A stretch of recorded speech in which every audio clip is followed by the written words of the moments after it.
नमस्कार। Loud India TV पर आपका स्वागत है। आज हम एक विशेष प्रोग्राम करना चाहते हैं क्योंकि देश में कुछ हलचल शुरू हुई है। एक हलचल तो ये शुरू हुई है कि बहुत सारी जगहों पर आपस में अविश्वास बढ़ रहा है और दूसरी तरफ बहुत दिनों की सोई हुई कांग्रेस पार्टी, उसने सामाजिक क्षेत्र में काम करने वाले जो स्वयंसेवी संगठन हैं या खासकर वो लोग जो आंदोलन की भी बात करते हैं, सेवा की भी बात करते हैं और जो अपने को सिविल सोसाइटी के रूप में प्रचारित करते हैं। ये हालांकि ये अलग बात है कि अभी तक ये पता नहीं चल पाया है कि सिविल सोसाइटी का मतलब क्या है और इसमें किसको सिविल सोसाइटी में माना जाए, किसको ना माना जाए। क्योंकि जो सिविल सोसाइटी के लोग हैं वो किसी न किसी राजनीतिक दल में को सपोर्ट करते हैं और चुनाव आने पर उनके लिए प्रचार भी करते हैं। पर अभी बात हम कांग्रेस की कर रहे हैं। कांग्रेस की इसलिए कर रहे हैं क्योंकि कांग्रेस ने दिल्ली में एक मीटिंग बुलाई और ऐसे लोगों की मीटिंग बुलाई जो सामाजिक क्षेत्र में काम करने का दावा करते हैं, जो राजनीतिक पार्टियों में भी हैं, राजनीतिक पार्टियां चलाते भी हैं और कुछ लोग सिर्फ शुद्ध समाज सेवा करते हैं, जिन्हें सरकार से या तो मदद मिलती है या किसी विदेशी संगठन से मदद मिलती है, वो लोग भी उसमें शामिल थे। वो एक मिला-जुला स्वरूप था। बहुत सारे ऐसे लोग थे जो समाज सेवा की बात करते हैं, लेकिन ऑलरेडी कांग्रेस पार्टी में शामिल हो चुके हैं। वो अलग बात है कि कांग्रेस पार्टी के लोग उनको अपने में समाहित नहीं कर पाए। ऐसे बहुत सारे लोग कल की मीटिंग में दिल्ली में थे। मैं कल इसलिए कह रहा हूँ क्योंकि मैं आज जब प्रोग्राम कर रहा हूँ, तो मैं अखिलेंद्र प्रताप सिंह जी से कल की घटना के ऊपर बात करना चाह रहा हूँ और कल की घटना का मतलब है 22 तारीख की घटना और 22 अगस्त की घटना हम हो सकता है इस प्रोग्राम को आज आपके सामने लेके आए या हो सकता है हम कल लेके आए, क्योंकि ये विषय बहुत गंभीर है और इन जो जो 22 तारीख को दिल्ली के मावलंकर हॉल में के कैंपस में कॉन्स्टिट्यूशन क्लब में जो हुआ, उसको लेकर के उसमें राहुल गांधी भी शामिल हुए, दिग्विजय सिंह भी शामिल हुए, सारे कांग्रेस के नेता थे और वो लोग भी थे जो अपने को सिविल सोसाइटी का रिप्रेजेंटेटिव कहते हैं। मैं फिर अंडरलाइन करके आपसे कह रहा हूँ कि अभी तक किसी को नहीं मालूम कि सिविल सोसाइटी हिंदुस्तान में किसको रिप्रेजेंट करती है और उसके नेता कौन है जो ये कहें कि हम सिविल सोसाइटी को रिप्रेजेंट करते हैं। बहरहाल ये बहस का विषय है, चर्चा का विषय है, लेकिन जिस विषय के ऊपर मैं बात करना चाह रहा हूँ, उसके बारे में अखिलेश जी से बात करना चाह रहा हूँ। अखिलेश जी, आपका स्वागत है और जो मैंने भूमिका बनाई, उस भूमिका में एक चीज निकलती है कि कहा ये गया आज 23 तारीख को दिग्विजय सिंह ने एक प्रेस कॉन्फ्रेंस की और उसमें उन्होंने कहा कि देश के लोगों का मन टूटा हुआ है और मन टूटा हुआ है इसलिए उसे जोड़ने की जरूरत है, इसलिए उन्होंने भारत जोड़ो यात्रा का नाम दिया एक, कि हम लोगों का दिल जोड़ेंगे। दिल कैसे जोड़ेंगे? लोगों की समस्याएं क्या हैं? क्या उनकी आर्थिक समस्याएं कहीं केंद्र में हैं या नहीं है, या उनकी सिर्फ मानसिक समस्याएं या सामाजिक समस्याएं उनके सामने हैं, जिससे उनकी जिंदगी का कोई बहुत लेना देना नहीं है और जिस चीज से लेना देना है वो उस कल की मीटिंग में कहीं चर्चा में 22 तारीख की मीटिंग में आया नहीं। मैं आपसे ये जानना चाह रहा हूँ कि ये जो एक्सरसाइज है, ये एक्सरसाइज देश को कुछ दे पाएगी या नहीं दे पाएगी, या जो 7 सितंबर से कन्याकुमारी से पदयात्रा कांग्रेस पार्टी शुरू कर रही है, कांग्रेस में अंडरलाइन कर रहा हूँ, कांग्रेस पार्टी शुरू कर रही है, उसमें ये समाज में काम करने का दावा करने वाले लोग और योगेंद्र यादव जी इसमें प्रमुख इसलिए हैं कि वो लगातार जब जो भी मंच पे बोल रहा था उस पोडियम के ऊपर, उसके साथ ही खड़े हुए थे। विजय प्रताप जी उसमें शामिल थे, बहुत सारे लोग शामिल थे और ये सब राहुल गांधी के सोच को लोगों के पास तक पहुंचाने की कोशिश कर रहे थे। राहुल गांधी की सोच ठीक हो सकती है, लेकिन क्या ये तरीका देश को, समाज को शामिल करने में कोई महत्वपूर्ण रोल निभा सकता है? या एक ये एक जिसको कहते हैं कि एक ऐसी एक्सरसाइज है जिसका कोई की शुरुआत हो ही नहीं सकती। मैंने आपसे इसलिए ये जानना चाहा कि आप जानना चाहा कि आप भी इस प्रकार की कई मीटिंगों में शामिल रहे हैं जिसमें राजनीतिक दल के लोग तो नहीं रहे हैं, लेकिन योगेंद्र यादव जी या विजय प्रताप जी जैसे जो सामाजिक क्षेत्र में अब तक काम करते रहे हैं, वो लोग शामिल रहे हैं। तो क्या आप ईमानदारी के साथ इस सारी स्थिति का विश्लेषण करके देश को ये बता सकते हैं, क्योंकि इसमें कहीं पर भी भारतीय जनता पार्टी और कांग्रेस का सवाल नहीं है, सवाल है देश के लोगों के आर्थिक सवालों का कोई उत्तर इस तरीके के कदमों के परिणाम स्वरूप लोगों को मिल पाएगा या नहीं मिल पाएगा? अखिलेश जी। नहीं, हमने भी पढ़ा है और सुना भी है कि कांग्रेस की यह यात्रा है, भारत जोड़ो यात्रा, जो 7 सितंबर से शुरू हो रही है कन्याकुमारी से और कश्मीर तक जाएगी। और इसमें कोई दो राय नहीं है कि हर पार्टी का अपना एक प्रोग्राम होता है। कांग्रेस भी चूंकि एक राष्ट्रीय पार्टी है, देश के हर हिस्से में कुछ न कुछ उसके कार्यकर्ता हैं, प्रभाव है, तो यह उसके अधिकार क्षेत्र में है कि वह इस तरह का कार्यक्रम ले। लेकिन इसमें कांग्रेस ने कहा है कि यह कांग्रेस की यात्रा है, लेकिन उसमें उन्होंने जोड़ा है कि यह नॉन पार्टीजन है। नॉन पार्टीजन जो उन्होंने व्याख्या की है, वो उन्होंने कहा है कि इसमें जो भी समूह संविधान की रक्षा में यकीन करते हैं या देश में जो एक दंगाई वातावरण, एक सांप्रदायिक वातावरण बनाया जा रहा है, जो हिंदुत्व दर्शन के आधार पर, सावरकर की विचारधारा के आधार पर देश को तोड़ने में लगी हुई है, उसके विरुद्ध जो लोग भी हैं, उन सभी लोगों का इसमें स्वागत है। और संभवतः वो कांग्रेस का झंडा भी नहीं ले रहे हैं, तिरंगे झंडे के साथ वो इसकी शुरुआत कर। लेकिन एक सवाल पर, दो सवालों पर कांग्रेस फर्म है। पहली बात तो यह है कि यह उनका कार्यक्रम है, यह कांग्रेस पार्टी की यात्रा है। इस पर उन्होंने कोई कंफ्यूजन नहीं रखा है, इसको अंडरलाइन किया है उन लोगों ने। और दूसरी बात उन्होंने कही है कि यह जो यात्रा है वह राजनीतिक, माने यह कोई सामाजिक समूहों का कोई नॉन पार्टी, कोई नॉन पॉलिटिक्स, नॉन पॉलिटिकल कोई इनिशिएटिव नहीं, ये कोई राजनीतिक, गैर राजनीतिक अभियान नहीं है, एक राजनीतिक अभियान है।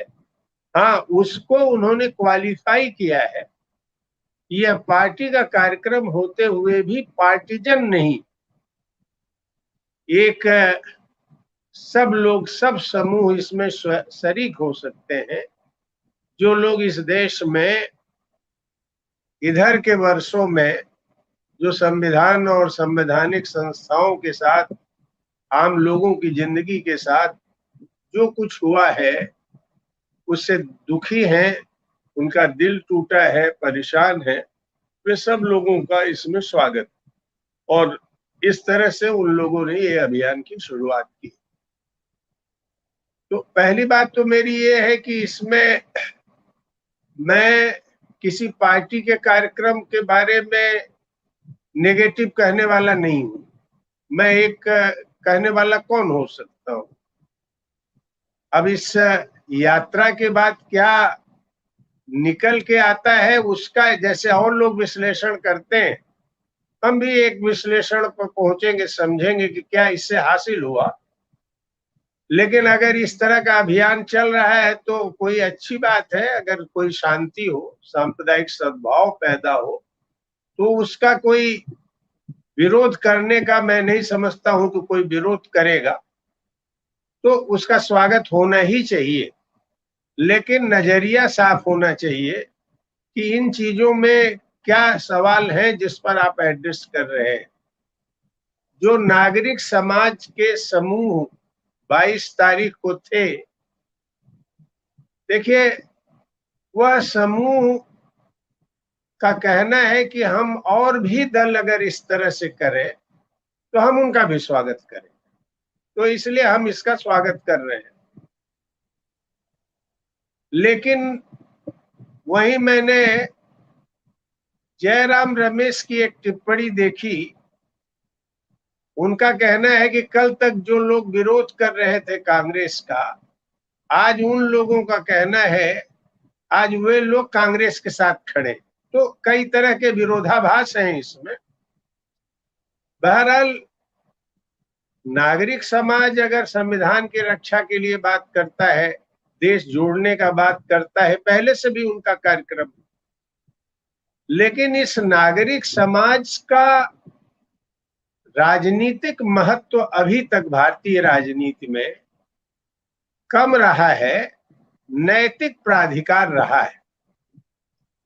और ये जो उनका नैतिक प्रभाव रहा है, हालांकि बीच के दिनों में जैसे अन्ना हजारे आंदोलन चला, उन लोगों ने खुद स्वीकार किया कि हम लोगों से यह शिनाख्त करने में कमजोरी रह गई कि आरएसएस इसके पीछे है। तो उन्होंने महसूस किया कि हमको यूज कर लिया गया। जैसे प्रशांत भूषण तो पब्लिकली इस बात को बोले हैं कई बार। तो नैतिक सवाल इस समय प्रमुख नहीं है राष्ट्रीय राजनीति। राष्ट्रीय राजनीति में जो प्रमुख सवाल है, जो विपक्ष है, वह विपक्ष दरअसल अभी सामाजिक और वर्गीय जो ध्रुवीकरण है वह उसके साथ नहीं है। क्या नागरिक समाज यह संतुलन बदलने में कोई भूमिका निभा सकता है, यह देखना बाकी। जहां तक नैतिक प्रश्न है वहां नागरिक समाज है, उसका एक नैतिक आधार है, वो काम करे। क्योंकि इस तरह के जितने भी जन आंदोलन और नागरिक समाज आंदोलन रहे हैं, मेरा बराबर क्रिटिक रहा है। मैं जब सर्वोदय के साथियों से, संघर्ष वाहिनी के साथियों से, अन्य लोगों से जब मैं उनके साथ उनके मंचों को शेयर करता हूं, तो समाजवादियों से भी मैं इस बात को कहता हूं कि इस आंदोलन की जो सबसे बड़ी कमजोरी रही है, इसने कभी भी दो चीजों से ये कतराता रहा है।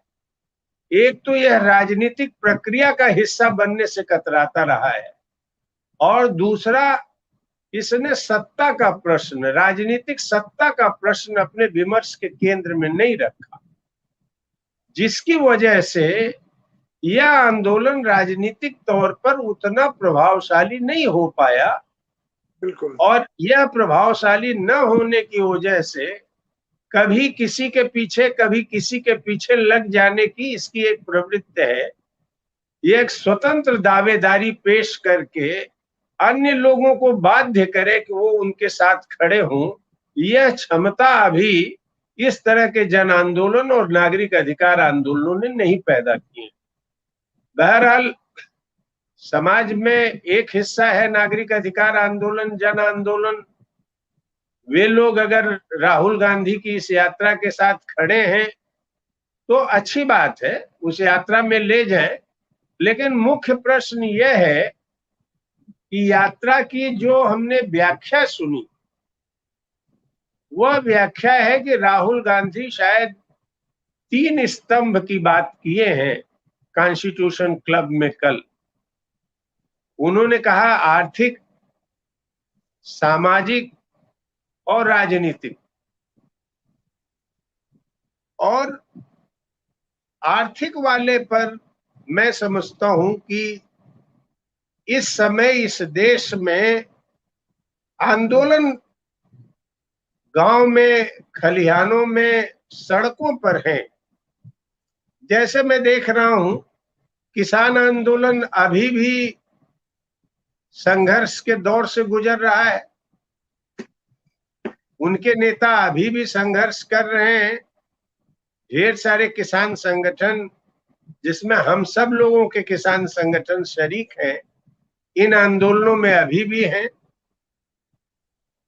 दूसरी तरफ मैं देख रहा हूं कि नौजवानों में बड़ी बेचैनी, ये अग्निपथ वगैरह का जो पूरा दौर गुजरा है वो उसी बेचैनी का प्रदर्शन है। और कुछ नौजवान, कुछ संगठन हमने देखा है बिहार में यात्रा भी शुरू कर रहे हैं। अब वो यात्रा है रोजगार के सवाल। अभी 4 सितंबर को राजघाट में छात्रों का, नौजवानों का की एक बैठक है, जिसमें हल्ला बोल से लेके, हुंकार संगठन से लेके, युवा मंच से लेके ढेर सारे व्यक्तिगत और सामूहिक किस्म के छात्र युवा संगठन सारनाथ में बैठ रहे, राजघाट के गांधी संस्थान में बैठ रहे। तो मैं इन सवालों के बारे में जानना चाहता हूं कि वास्तव में कांग्रेस की यात्रा का रुख क्या है, क्योंकि यह अब कोई व्याख्या की बात नहीं है कि नौजवान बेचैन है, परेशान है, क्योंकि खुद ही पार्लियामेंट में स्वीकार कर लिया गया कि 22 करोड़ लोगों ने आवेदन दिया था और कुछ हजारों में लोगों को रोजगार मिला। तो अब इस पर तो कोई विवाद है नहीं। जब से ये हमारे देश में 91 से उदार अर्थनीति चल रही है तो क्रमशः रोजगार घटता चला गया। आने वाले दिनों में और बड़े पैमाने पर घटेगा।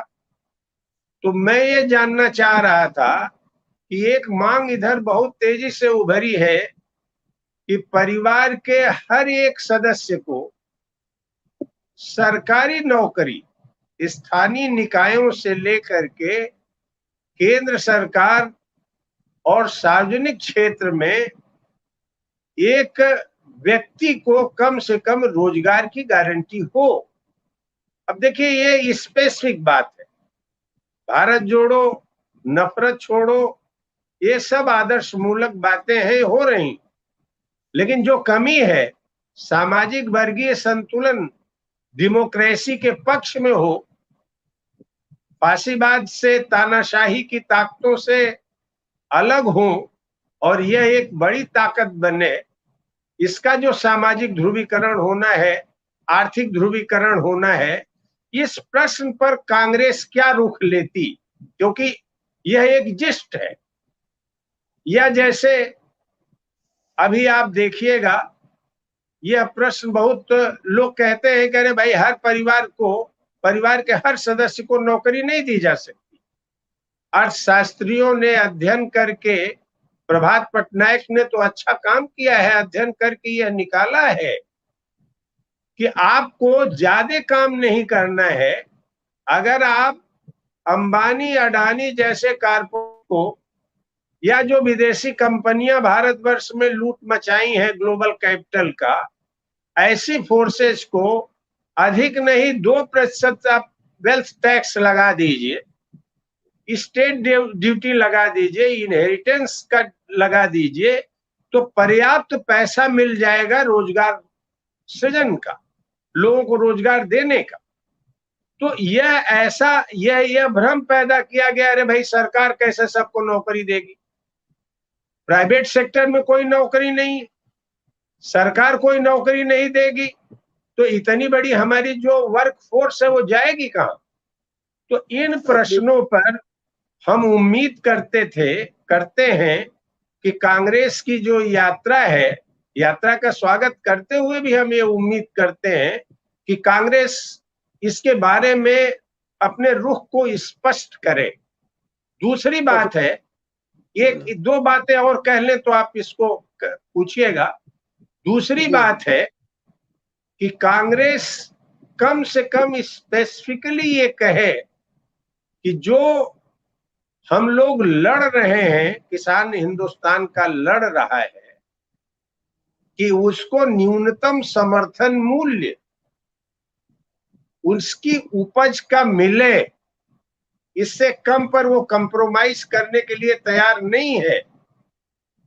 कांग्रेस कैटेगोरिकली ये बोले कि हाँ हम देंगे, जहां उसकी सरकारें हैं वो कहे हम दे रहे हैं, और कांग्रेस इस बात को कैटेगोरिकली बोले कि डब्ल्यूटीओ में भी हम वर्ल्ड का बैलेंस बदलेंगे, हम डब्ल्यूटीओ में जाएंगे, इसकी कोई ऐसी शर्त नहीं मानेंगे जो हमारा किसान विरोधी हो, और वह उसकी गुंजाइश हमारे इस देश में मौजूद है।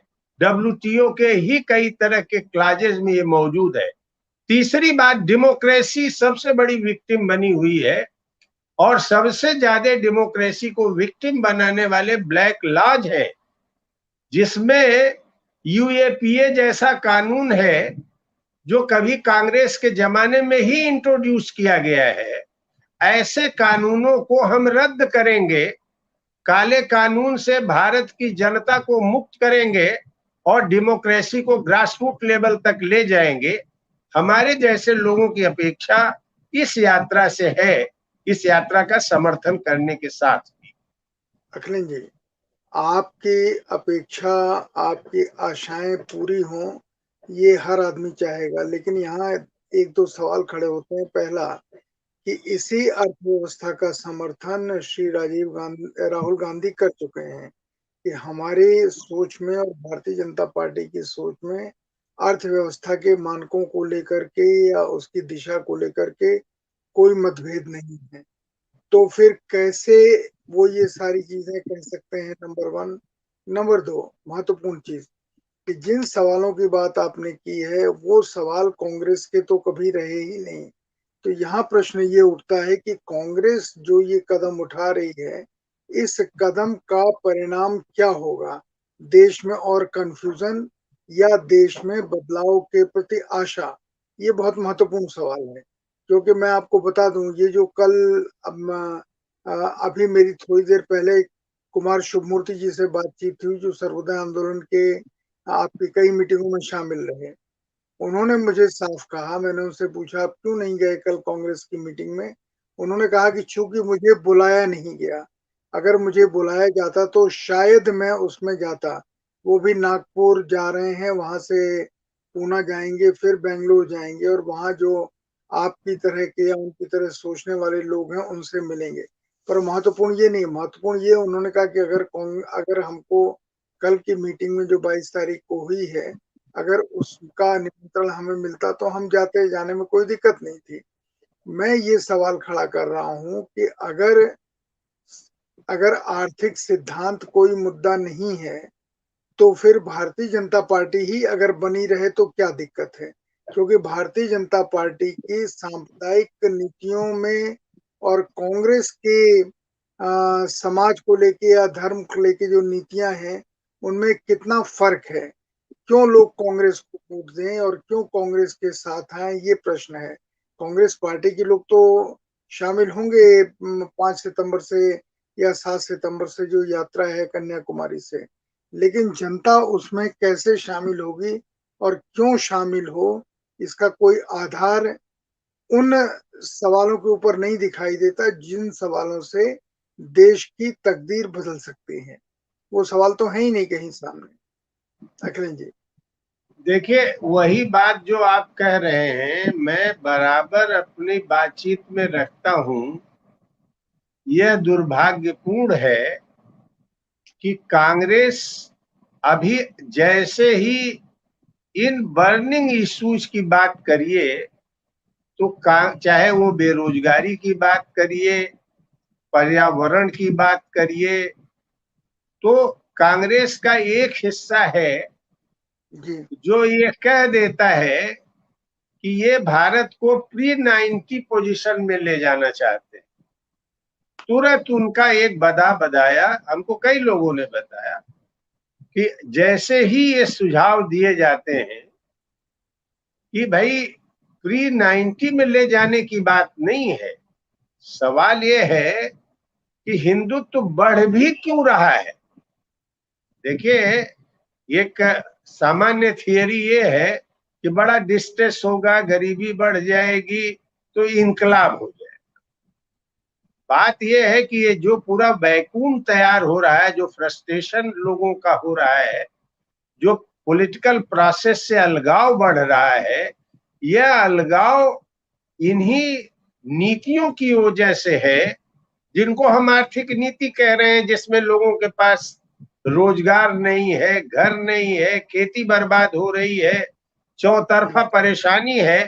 तो उनके साथ एक साइकोलॉजिकल वार खड़ा किया जाता है कि भाई ये मुसलमान सबसे खतरनाक हैं और 1000 साल शासन किए, अब हिंदू जागरण हो रहा है तो इससे इन लोगों को दिक्कत हो रही है। एक हिस्सा है जो बराबर यही प्रचार करता है, क्योंकि उन प्रश्नों का उनको कोई पॉलिटिकल इकोनॉमी पर वर्क करके ज्ञान नहीं है, तो जो इमीडिएट बात आती है उसको टेकअप कर लेते हैं। तो जो कुछ भी भारतवर्ष में अभी चल रहा है, फासीवाद या आपके सांप्रदायिकता, तानाशाही, या जो भी डेमोक्रेसी पर हमला हो रहा है, वह दरअसल एक दर्शन के तहत हो रहा है। मैं बार बार इस बात को कह रहा हूं कि देखिए, तानाशाही और फासीवाद में एक फर्क है। तानाशाही एक सनकी व्यक्ति की भी हो सकती है, जैसे इमरजेंसी के दौर में इंदिरा गांधी को लगा कि तानाशाही, लेकिन उसके पीछे कोई दर्शन नहीं था। ब्रॉडली इंदिरा गांधी भी कांग्रेस परंपरा में ही डेविएशन थी, लेकिन कोई उनके पीछे हिंदुत्व जैसा दर्शन, जो सनातन हिंदू का भी निरादर करता है, बुद्धिज्म का भी निरादर करता है, जैनिज्म का भी करता है, उससे इतर सभी धार्मिक समूहों का जो निरादर करता है, विचारधारा का निरादर करता है, वह हिंदुत्व का जो दर्शन है उसको जो ताकत मिल रही है वह विदेशी पूंजी और हिंदुस्तान के बड़े कारपोरेट घरानों से मिल रही। ये सरकार उनकी मदद, सप्लाई साइड इकोनॉमिक्स उन्हीं की तो मदद कर रही। तभी तो अदानी अंबानी जैसे लोग एक छोटी पूंजी से अदानी इस समय दुनिया का एक बहुत बड़ा आर्थिक ताकत बन के उभर गए। अगर सरकार उसका मदद नहीं करती, मोदी जी मदद न करते, मोदी सरकार न करती, तो आज ये स्थिति नहीं होती। तो हिंदुत्व या सांप्रदायिकता को अगर परास्त करना है, तो जो नाभि में जो जो इसको बचाने वाली ताकत है, उस पर अगर आप चोट नहीं करेंगे, आप अगर वित्तीय पूंजी पर, जो पैसे से पैसा बनाती है, वो वित्तीय पूंजी पर अगर आप चोट नहीं करेंगे, आप कृषि की उत्पादकता, उद्योग की उत्पादकता, खेती बाड़ी की बात, छोटे मझोले उद्योगों को आगे बढ़ाने, रोजगार सृजन की बात नहीं करेंगे, तो जब तक आप वित्तीय पूंजी पर चोट नहीं करते, यही विरोधाभास है कांग्रेस के साथ। और राहुल गांधी देखना है कितने दिन इस विरोधाभास से निपटते हैं, या तो फिर इस तरह के जितने भी प्रयोग हैं, ये कोई अंतिम प्रयोग नहीं है। हमने देखा है, कई तरह की यात्राएं देखी हैं। उत्तर प्रदेश में चारपाई यात्रा भी देखी है, भट्टा पारसोल वाली साइकिल यात्रा भी देखी है, इसके पहले की भी यात्राएं देखी हैं। चंद्रशेखर जी की यात्रा आप लोग जानते हैं, पेयजल को लेके था, एक बड़ी यात्रा थी। तो यात्राएं बहुत इस देश में हुई, लेकिन मूल जो प्रश्न है, जो हिंदुस्तान में पूरी तबाही, अराजकता और सांप्रदायिकता का जड़ है, उस पूंजी को बगैर लगाम दिए हुए, बगैर राज्य की प्रभुता को स्थापित किए हुए, काले कानूनों के फांस से राज्य को बचाए हुए, इस देश में दिलों को जोड़ने का काम बगैर रोटी के प्रश्न को हल किए हुए, बगैर उनके सम्मान के प्रश्न को हल किए हुए, बगैर उनके पर्यावरण के प्रश्न को हल किए हुए, मैं समझता हूं नहीं संभव हो सकेगा। और इसी का फायदा उठा के सांप्रदायिकता, हिंदुत्व की ताकतें गलत इतिहास पाठ कराएंगी, गलत संस्कृति देंगी और एक एक को दूसरे से तोड़ेंगी। तो मैं ये कह अखिलेश रहा हूं कि क्रूशियल प्रश्न वही है जो कांग्रेस की यात्रा को भी हल करना चाहिए। ये मैं उनसे कामना करता हूं। जी अखिलेश जी, अखिलेश जी, देश में जो जनसंख्या है उसमें जब आप हिंदुत्व कहते हैं तो जो सबसे बड़ी जनसंख्या है जिनको हम धर्म के आधार पर हिंदू शब्द से परिभाषित करते हैं, सनातन से नहीं करते, हिंदू धर्म से परिभाषित करते हैं, उनके दिमाग में ये होता है कि आप सारे लोग जो हिंदू धर्म मानते हैं उनके विरोधी हैं और जो हिंदू धर्म नहीं मानते हैं उनके समर्थक हैं। ये शक एक पैदा होता है। और दूसरा आपसे मुझे ये पूछना है कि अभी आपने एक शब्द इस्तेमाल किया कि अगर 2% टैक्स, कॉर्पोरेट टैक्स बढ़ा दिया जाए तो देश में कहीं पैसे की कमी नहीं होगी नौकरियों के लिए या नौजवानों के लिए। अब जहां पर ये सरकार सारे कॉर्पोरेट घरानों के 50,000 करोड़, 10 लाख करोड़, जो भी संख्या सामने आए, कोई एक संख्या सामने नहीं है, लेकिन इतना जरूर है कि जितने भी कॉर्पोरेट घराने हैं, खासकर अडानी अंबानी के, इनको इनका टैक्स कम हो रहा है, वेव ऑफ हो रहा है, खत्म किया जा रहा है। ऐसी स्थिति में आप कैसे ये सोचते हैं कि सरकार कॉर्पोरेट टैक्स लगा करके जो बड़े पैसे वाले हैं उनके उनसे पैसा सामाजिक क्षेत्र में या इस देश के नौजवानों की नौकरियों के लिए या किसानों को सहूलियत देने के लिए पैसा इकट्ठा किया जाएगा या सरकार इकट्ठा करेगी, ये आशा आपने क्यों लगा रखी है? नहीं, मैं इस सरकार से तो आशा नहीं करता हूं। मैं जिन लोगों ने नफरत छोड़ो भारत जोड़ो का अभियान चलाया है उसकी अर्थनीति की मैं बात कह रहा हूं। मैं विपक्ष से कह रहा हूं, मैं नागरिक समाज से कह रहा हूं, मैं कांग्रेस से कह रहा हूं कि ये नफरत अपने आप जनता के बीच में नफरत पैदा की जा रही है। हमारे जनता में स्वतः कोई बहुत नफरत है। तनाव हो सकते हैं कुछ प्रश्नों पर, मतभेद हो सकते हैं, लेकिन आप हजारों साल से एक दूसरे के साथ मिल के रहे हैं। ऐसा नहीं है कि जनता में इतनी बड़ी खाई इन्होंने पैदा कर दी है कि अब वो पाटा नहीं जा सकता, क्योंकि इसे समाज में बोल के तो हम लोग रह रहे। जहां तक हिंदुत्व की बात है और हिंदू धर्म की बात है, एक अच्छी बात हुई है। हिंदू धर्म से लोग हिंदुत्व को अलग करना शुरू किए। हालांकि अभी हमारे बहुत सारे मित्र हैं, वो कहते हैं कि हम लोग हिंदुत्व नहीं सांप्रदायिकता की बात करें। मुझे कोई एतराज नहीं। कंटेंट ये है कि हिंदुत्व एक मॉडर्न पॉलिटिकल फिलॉसफी है जिसके अंदर कम्युनलिज्म है, जिसके अंदर पिछड़ापन है, जिसके अंदर ब्राह्मण मूल्य है पुराने। ये सब का जो पॉलिटिकल एक्सप्रेशन है वो हिंदुत्व के थ्रू है। तो मैं ये कह रहा हूं कि देखिए, धीरे धीरे धीरे लोग ये समझना शुरू किए हैं कि इसका धर्म से कुछ लेना देना नहीं है। ये सावरकर और आरएसएस की राजनीति है हिंदुत्व। खुद तो सावरकर कहते हैं कि भाई हिंदुत्व को हिंदू धर्म से मत कंफ्यूज करो। तो इधर यह देखिए, अध्ययन भी लोगों का हुआ है।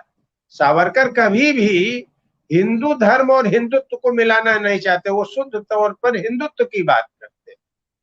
वह हिंदुत्व जो इस पर आधारित है कि हमारी मातृभूमि क्या है, हमारी पुण्य भूमि क्या है, माने आस्था की भी यही जगह है और पैदा भी हम यही हुए हैं। इस बात को धीरे धीरे धीरे अब जनता के भी एक हिस्से में परकुलेट हुआ है। इसको जनता के बीच में ले जाने की जरूरत है। देखिए, सरकार तो हमारी बात नहीं मानेगी। मैं ये कह रहा हूं कि जो अभी सामाजिक वर्गीय संतुलन बदलना चाहते हैं उन लोगों को यह नोट करना है कि इस प्रश्न को बगैर हल किए हुए भारत जोड़ो और नफरत छोड़ो की जो राजनीति, जो नफरत की राजनीति है, उसको भारत जोड़ो नफरत छोड़ो के राजनीति से परास्त नहीं किया जा सकता।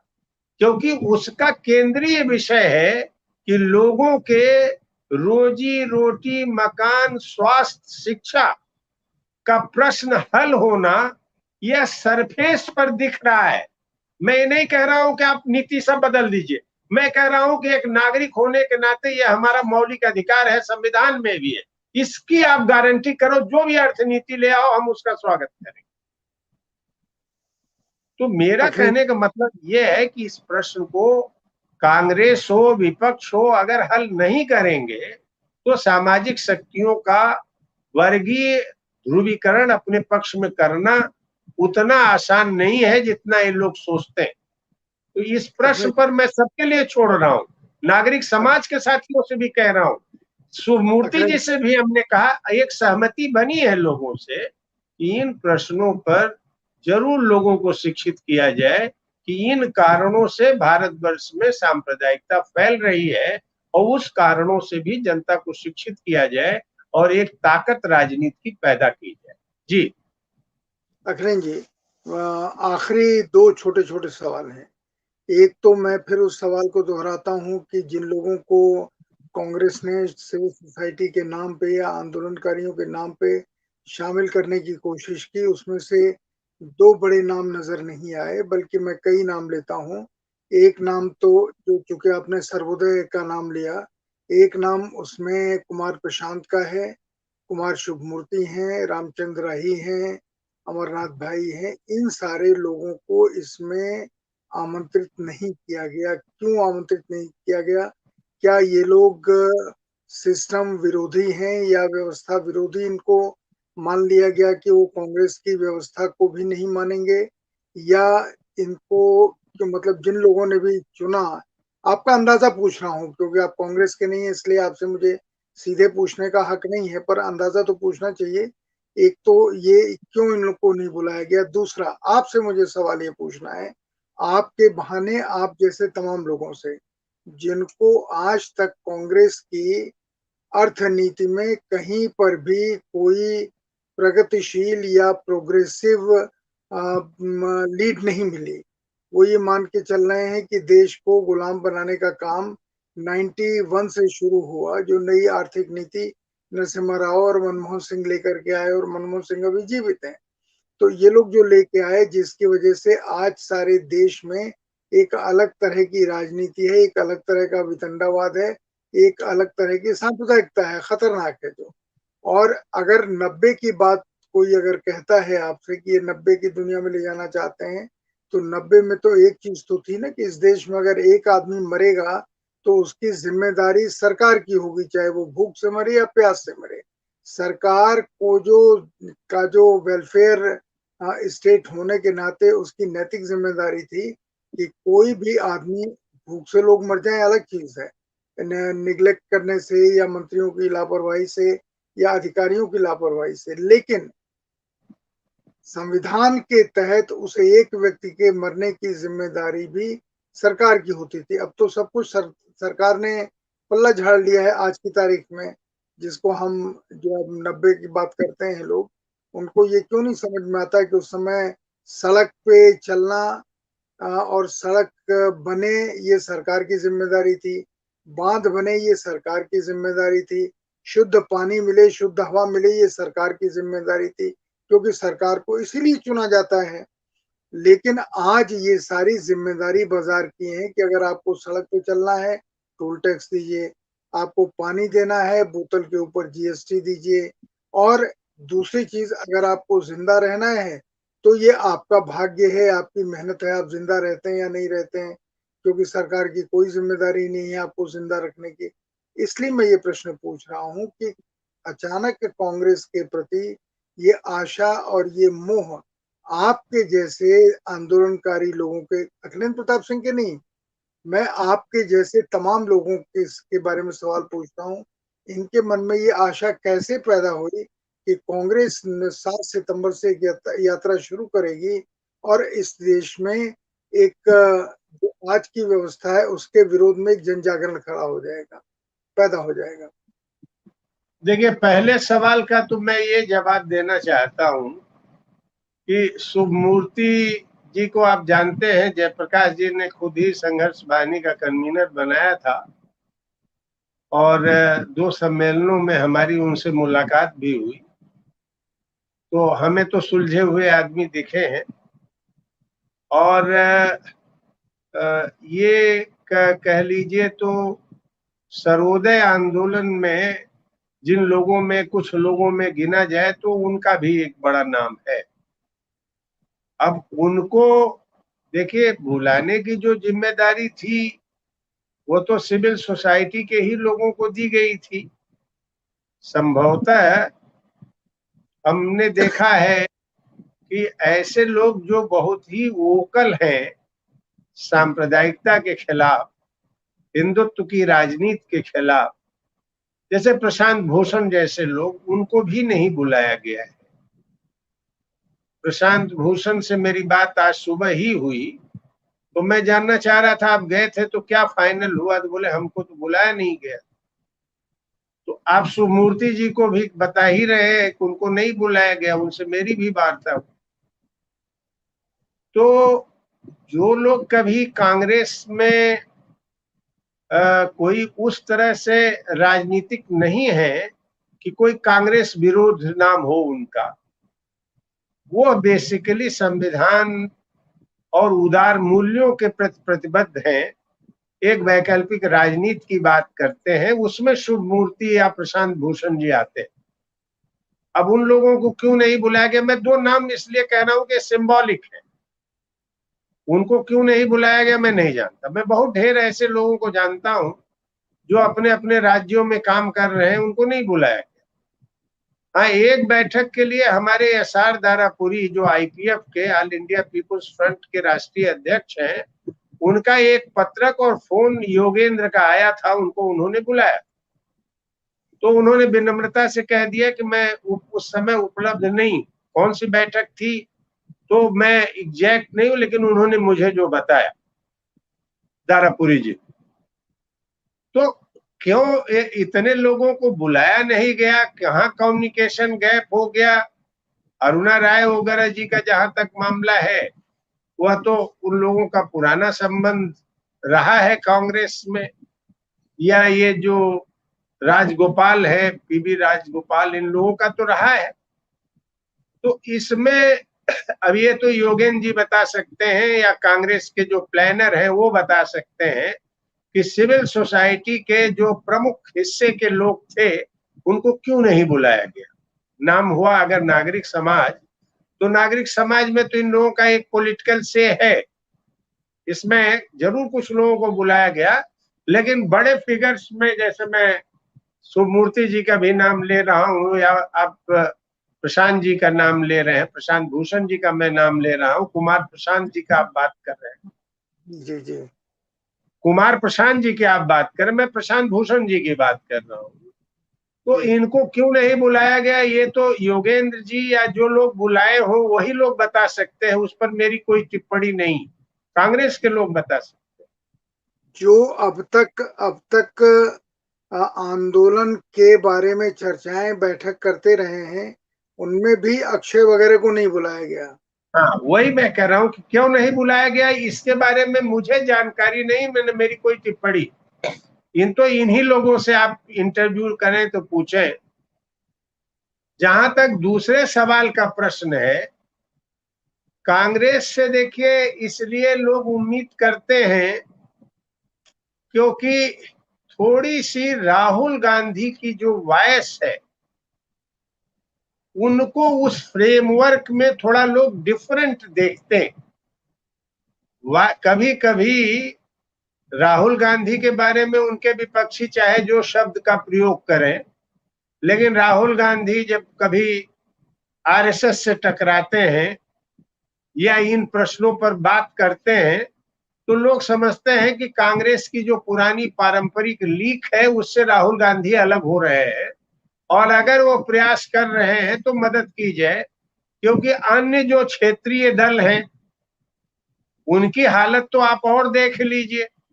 अन्य क्षेत्रीय दलों में तो शायद ही कोई ऐसा दल हो जो कहीं इस पर लिखता भी हो कि ये नीति बदलनी चाहिए।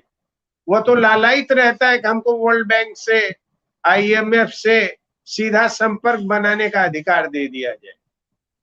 वामपंथी दलों की जहां तक बात है, वो भाष्य जरूर पैदा कर रहे हैं, लेकिन वो राजनीतिक आकर्षण नहीं पैदा कर पा रहे हैं, इसलिए वामपंथी दलों से भी लोग उम्मीद नहीं कर रहे हैं।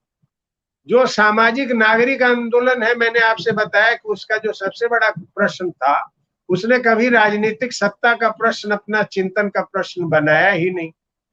तो इस वैक्यूम में, इस शून्यता में लोग डरे हुए हैं कि 2024 में कुछ हो या न हो, आरएसएस और बीजेपी की सरकार को आउट किया जाना चाहिए। इसके लिए जो भी हो उसका समर्थन करने की बात कर रहे हैं। तो ये माइक्रो लेवल की बात है, क्योंकि ये बात सही है कि जिस तरह से मोदी या योगी या बीजेपी की जो सरकारें हैं, अभी आप देखिए कर्नाटक में यात्रा निकाली जा रही है उस आदमी की जिसने गांधी जी की हत्या की। तो आप समझ सकते हैं कि ये संस्थाबद्ध ढंग से गोडसे की और हिंसात्मक वारदात को महिमा मंडन करने वाले, जो उनके आप संसदीय बोर्ड का नेता है येदियुरप्पा, इस समय कोई पेरिफेरी के नहीं है, अभी चुने गए, और वो गोडसे की यात्रा 39 किलोमीटर चला रहे हैं, 4 विधानसभाओं को कवर कर रहे हैं। तो इस खतरे से लोग इतना अंदर से, क्योंकि एक चौतरफा ताकत नहीं है, तो उसमें अभी कांग्रेस की या विपक्ष की क्रिटिक करने में उनकी दिलचस्पी नहीं है, जितनी दिलचस्पी आरएसएस और भाजपा की जो लाइन है, पॉलिटिक्स है, जो फांसीबाज संस्थाबद्ध हो रहा है, उसको गिराने की है। मैं समझता हूं इसी नजर से वे लोग समर्थन कर रहे हैं और हम भी समर्थन कर रहे हैं, लेकिन मैं स्वतंत्र रूप से अपने प्रश्नों पर, अपने पैरों पर खड़ा होते हुए जो भी भाजपा विरोधी ताकतें हैं उनका मैं समर्थन करना चाहता हूं। तो दर्शकों, आपने श्री अखिलेंद्र प्रताप सिंह की टिप्पणियां सुनी, जो सवाल मैंने खड़े किए भारतीय जनता पार्टी को, हिंदुत्व को लेके और कांग्रेस की नीतियों को लेकर के, और जो लोग इकट्ठे हुए थे उनके सोच को लेकर के। इनके बारे में आपका क्या अनुभव है, क्या प्रतिक्रिया है, आप इन्हें कैसे देखते हैं, अखिलेंद्र जी की टिप्पणी को, उससे हमें अवगत कराइए, तो हम लोग इस तरह के विषयों को और आगे लेंगे। आप सबको बहुत बहुत धन्यवाद। अखिलेंद्र जी, बहुत बहुत धन्यवाद। नमस्कार।